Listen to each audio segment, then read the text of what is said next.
Airport dogs sniff out the strangest creatures living in one man's luggage.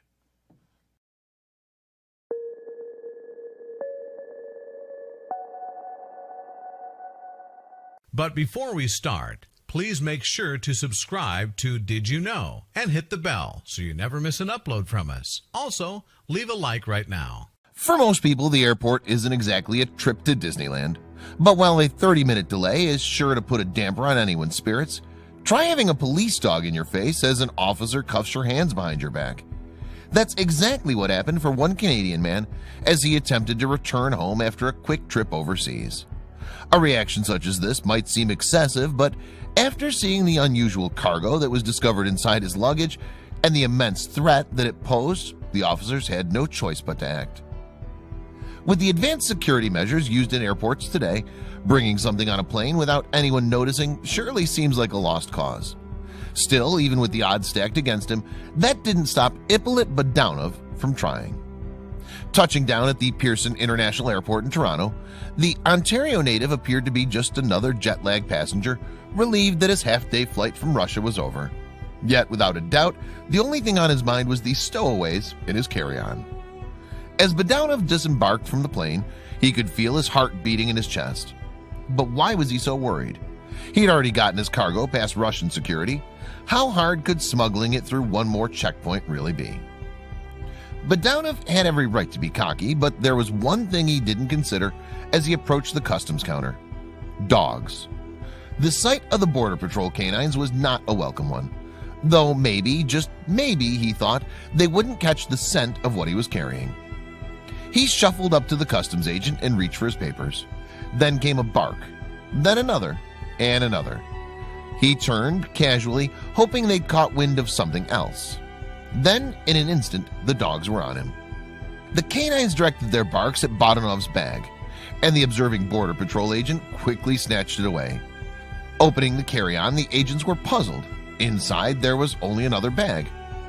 The situation only grew stranger from there, as inside the second bag they found 10 more, each one made of cloth and damp to the touch.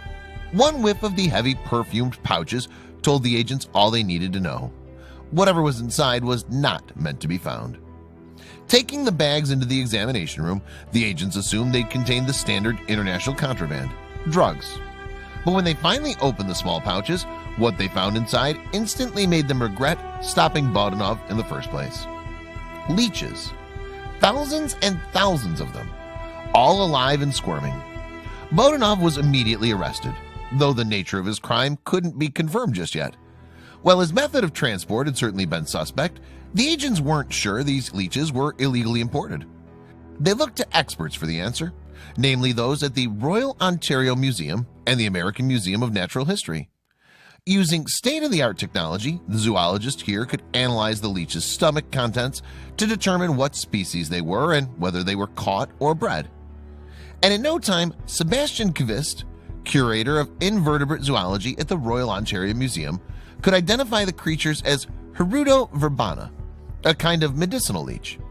Yet, while several types of leeches are used for such purposes, this specific breed was an endangered species. For centuries, Hirudo verbana had been harvested and used to cure all manner of ailments, ranging from serious disease to male pattern baldness. The earliest recorded use of medicinal leeches can be found in notes 8th century BCE of Indian physicians Karaka and Sushruta. Medical leeches then made their way to the Western world by the 2nd century and were quickly made popular by the Greco-Roman physician Galen. His advocacy for the bleeding of patients was well received, and the practice became so commonplace that physicians were often referred to as leeches. Bloodletting eventually became a standard means of preventing infection and treating illness across the globe, especially in places like Eastern Europe and the Americas. During the early 19th century, it's believed that 6 million leeches were used to draw 300,000 liters of blood in Paris alone. Though leeching has fallen out of favor with most of the developed world, there are still those willing to pay a pretty penny for the slippery creature. On the open market, Hirudo verbana can sell for between $6 and $14 a piece. Given the nearly 5,000 leeches Bodounov was caught with, it's likely the amateur smuggler was banking on a pretty nice payday.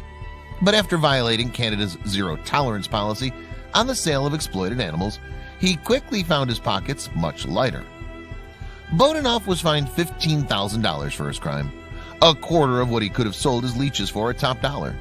He was also banned from importing and exporting for a year, as well as possessing animals that are protected by the Convention on International Trade in Endangered Species of Wild Fauna and Flora. But had Bodounov succeeded in bringing leeches into the country, their presence likely would have been felt by more than just those whose blood they were cleansing. Because leeches are an invasive species, their effect on the environment can be catastrophic. A common practice among those who leech illegally is disposing of them in a nearby body of water, disrupting the natural balance of the ecosystem. In fact, a number of European leech species have already popped up in Canadian lakes as a result of this dumping. Thankfully, quick action on the part of the Pearson Border Patrol agents prevented thousands of these creatures from inevitably winding up in Canada's waterways. Still, animal trafficking remains a major problem in North America. Texas's Rio Grande border, for instance, is no stranger to smugglers, and over the years, border agents have seen their fair share of strange cargo. But in August 2018, folks attempted to bring one particular unusual item across the river undetected. While out on patrol, 2 agents from Brownsville, Texas, spotted 3 individuals lingering on the Mexican side of the river. The trio tried to look inconspicuous, but the sharp-eyed agents saw right through their charade. The officers approached, and as they did, the trio knew they'd been made. Caught red-handed trying to cross the border, the individuals hightailed it back to Mexico, leaving their possessions behind. It was a typical find for a border agent: water jugs, shoes, and a few hastily packed bags. But there was one piece of luggage that the officers found themselves returning to again and again: a black duffel. Unable to shake their suspicions, the agents unzipped the bag and tossed the flap open. One peek inside told them everything they needed to know about the attempted border crossing. It wasn't a bid for a new start, it was a smuggling. And what was it that was being smuggled? Well, none other than a tiger cub, likely just a few months old. The animal lay unconscious in the duffel, but fortunately it was alive. Without a moment to lose, the agents grabbed the young tiger and carried him. They then made a beeline for the nearest town, hoping they weren't too late to save the helpless cub. Feeling that a veterinary hospital wouldn't be equipped to care for such an animal, the officers took the cub to Brownsville's Gladys Porter Zoo. Hopefully, they figured the wildlife specialist there could nurse the baby tiger back to health. The cub was out cold when the zoo's medical team finally got him onto the exam table, and they feared that the smugglers might have drugged the animal to sedate him for the trip. Luckily, they could stabilize him, and the little guy soon came to. Not long after word of the cub's discovery got out, Border Patrol Communications Director Irma Champa reported the tiger was doing great and was expected to make a full recovery. Once healed, the cub would be placed in a zoo. But the attempted smuggling of tiger cubs like this one is something that the U.S., unfortunately, has become quite familiar with. All along the country's southern border, exotic animal trafficking has become an epidemic over the last few decades. The illegal wildlife trade is pretty big business, says Dan Crum, a U.S. Fish and Wildlife agent. The U.S. is sometimes a destination and transit point, and the border along California and Mexico happens to be one of those flashpoints for trafficking. In fact, more than a quarter of the nearly 50,000 black market animal shipments seized at the U.S. points of entry between 2005 and 2014 came from Latin America.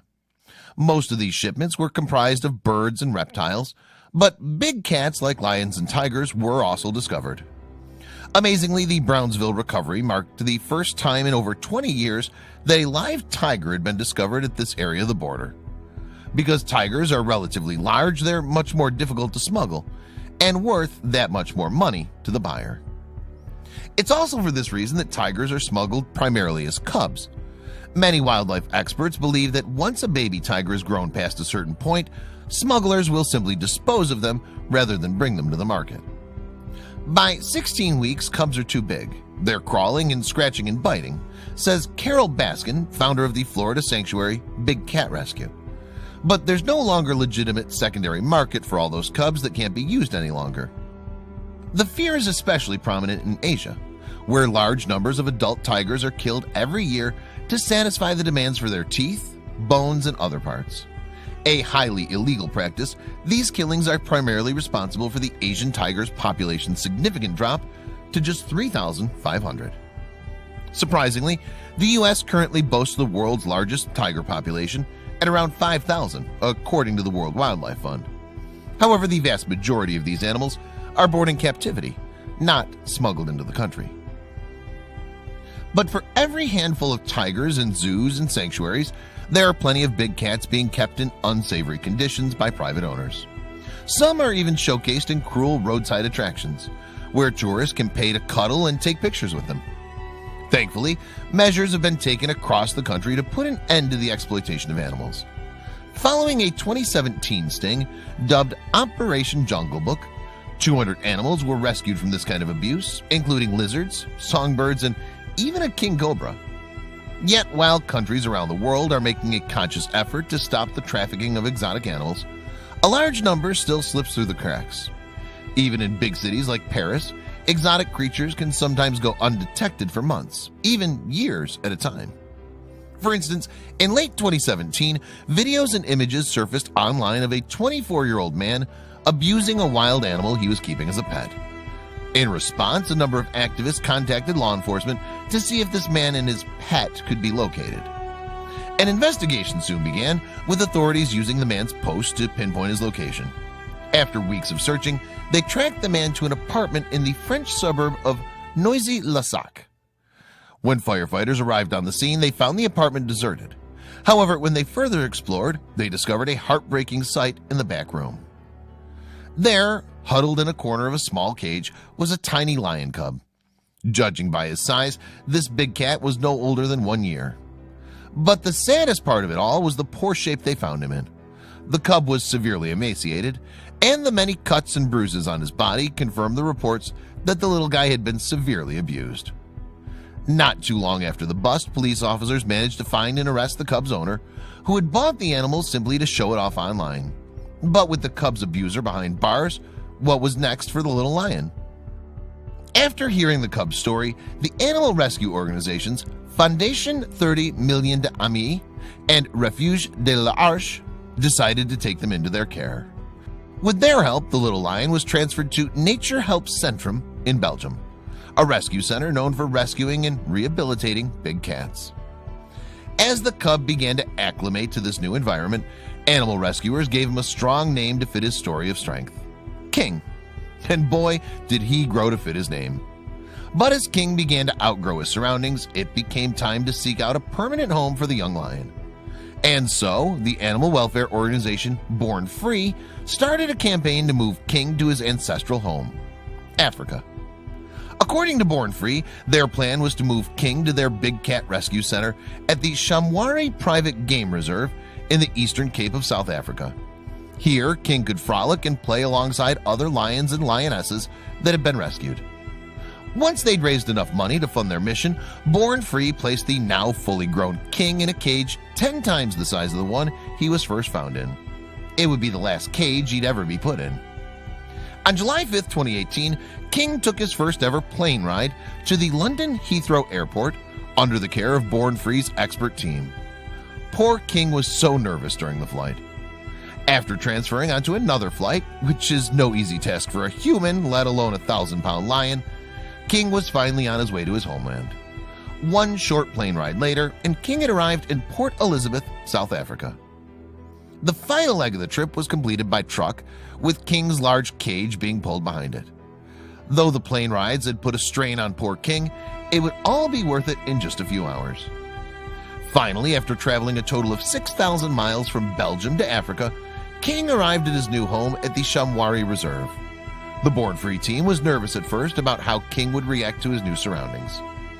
As King stepped out into the winter sunlight, the young lion began to playfully leap through the grass. It was the first time he'd ever seen grass before, let alone touched it. Before King could continue exploring, he caught sight of his new playmates, Jorah and Black, who were rescued from cruelty at the hands of a circus. They greeted King with a roar that left everyone with goosebumps. Officially welcomed into his kingdom, King took off into the brush to join his fellow lions. After a day of play, exploration, and a meal fit for, well, a king, of course, King took to the shade for a well-deserved, long overdue rest. King remains at the Chamois Reserve to this day, living in peace and freedom, just as all animals should be allowed to.